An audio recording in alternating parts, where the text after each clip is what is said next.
ఈ మధ్య కాలంలో నయనతార తరచూ వార్తల్లో నిలుస్తున్న సంగతి తెలిసిందే. ఈ క్రమంలో మరోసారి సోషల్ మీడియాలో వైరల్ అవుతుంది. నవంబర్ 18న నయన్ బర్త్డే వేడుకలు జరుపుకునేందుకు నయన్ విఘ్నేష్ను ఢిల్లీ వెళ్ళిన సంగతి తెలిసిందే.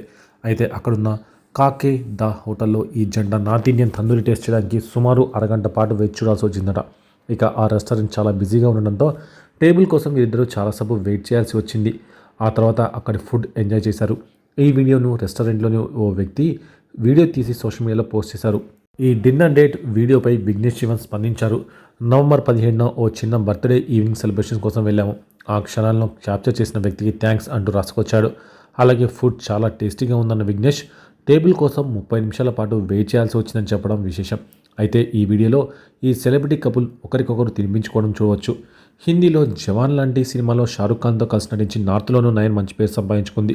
అలాంటి సెలబ్రిటీ ఓ సాధారణ వ్యక్తిలాగా ఎంతో బిజీగా ఉన్న రెస్టారెంట్కి వెళ్ళి అందరి మధ్యలో కూర్చొని తింది.